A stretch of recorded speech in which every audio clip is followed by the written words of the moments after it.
How to be a faithful Christian.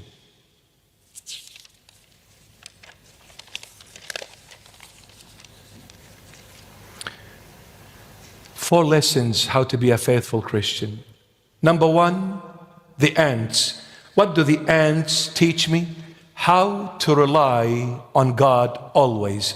How to rely on the Holy Spirit to guide you always and not on your own intellect.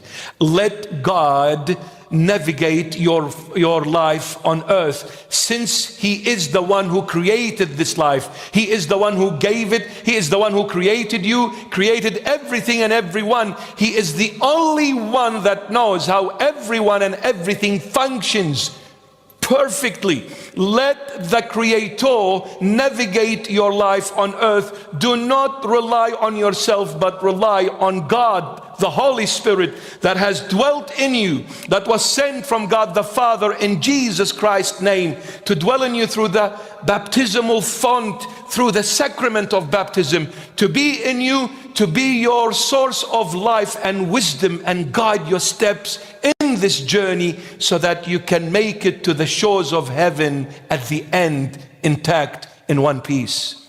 How to become a faithful Christian? One, rely on God. Never rely on yourself and on your own wisdom, but on God's wisdom, who is the Holy Spirit. These are the ants. Number two, the rock badger. We learn that we need to make Christ, the rock of all ages, our salvation. We are feeble, we are weak, we can't dig, we can't build homes for ourselves, we can't safeguard our life. It is Christ, the Savior, that can save you only. Don't ever think you can survive without the Lord. Do not. He is the ark. Are you in the ark or outside of it? Because let me tell you, if you were the best swimmer in the world and outside the ark, you drowned.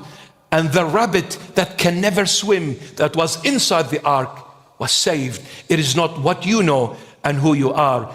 Are you in Christ or not? This is the question you need to answer. Be the rock badger, feeble, weak, yet finds its home in the rock. And the rock is Christ. Find your home in Christ. Make Him your home. And what does it mean, make Him your home? Meaning, at the end of the day, I have a place to go to. I call home. I don't sleep in any strange places, because I have home called Christ. Amen? So from the rock badger, I can't make it unless Christ is the rock of my salvation. The locust.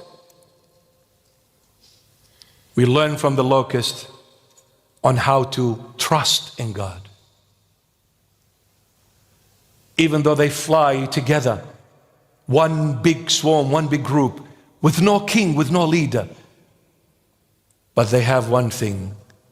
They have surpassed the human race. They trust God, that even if I arrive first or last, God will always provide. Therefore, never be jealous, never be disheartened, never argue, never fight.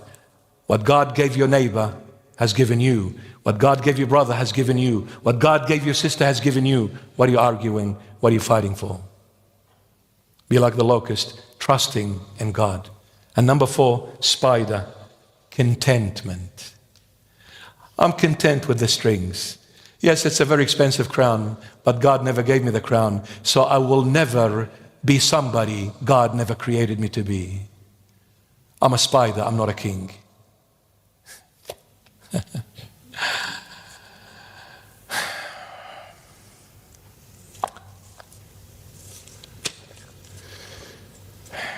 If your nose is big, be happy. And if your ears are big, be happy. And if you're not as beautiful as the other girl, be happy. You're beautiful in your own way. There is no competition here, my darling, my daughter, my love, my sweetheart. I love you to death, my daughter. There is nothing to compete here. God created you for himself, not for you. God wants you the way you are. The way you are, present yourself to him.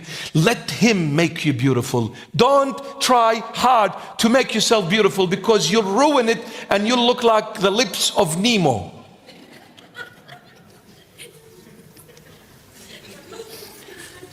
Sorry, I mean well. But why are you pumping these lips? Why? Leave them alone. I don't know if it's a traffic light or something, I'm not sure. You can't tell if they're smiling or not smiling. It's the same. Don't focus on the external. But you need to focus on the internal more than anything else.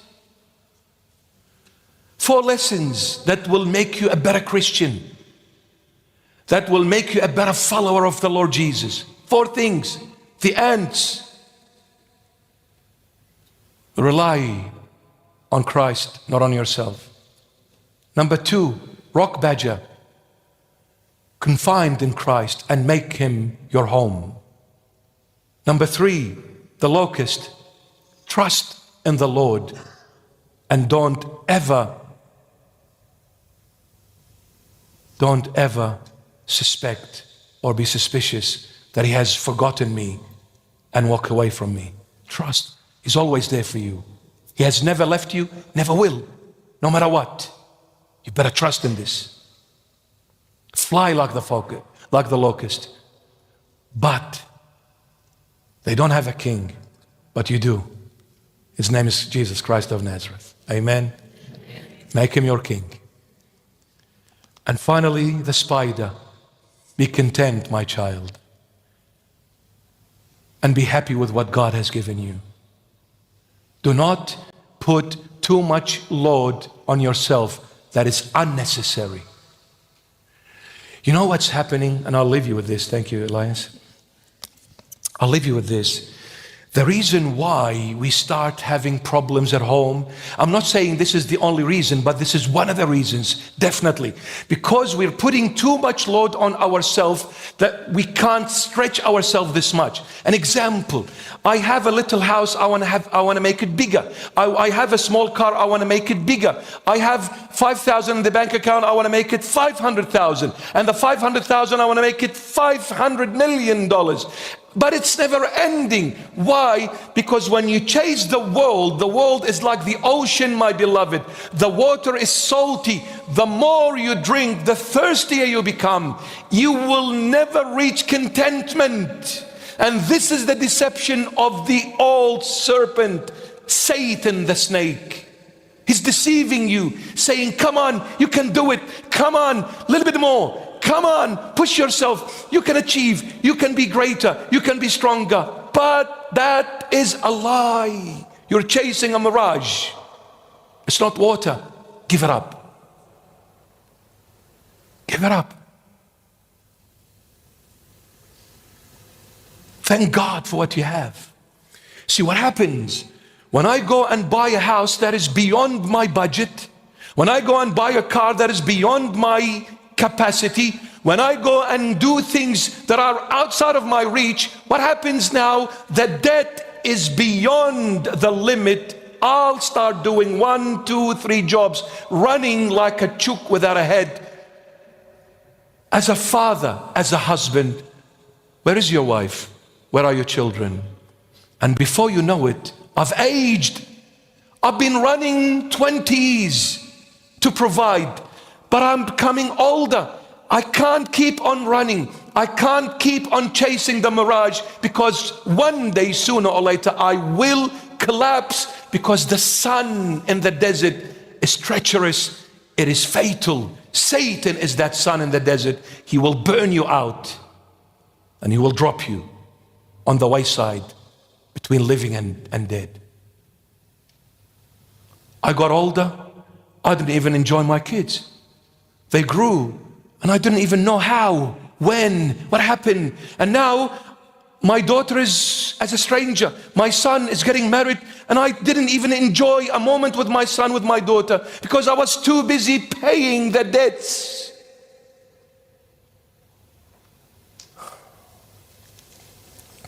What does it benefit a man if he gains the whole world, but at the end loses himself? What does it benefit a man to live in a mansion, but has no life, no family, no time to enjoy? You may look at an expensive mansion from outside and say, oh, how lucky they are, even though the word lucky doesn't exist in the Christian index, but I'm going along with you guys. You know, how lucky they are. This is the worldly talk. How lucky, or we say how blessed. Who says? You're saying it. You're looking from outside. Go inside this mansion and sit 5 minutes with the people of this mansion. You will see them the most miserable people on the face of this planet. Because peace, happiness, joy, success, prosperity, you know, and enlightenment, only God gives, no one else. When you have God, even if you live in a little hut, you're the happiest and the richest person on earth. When Christ is your Lord, your King, your Savior, the rock of salvation. Amen.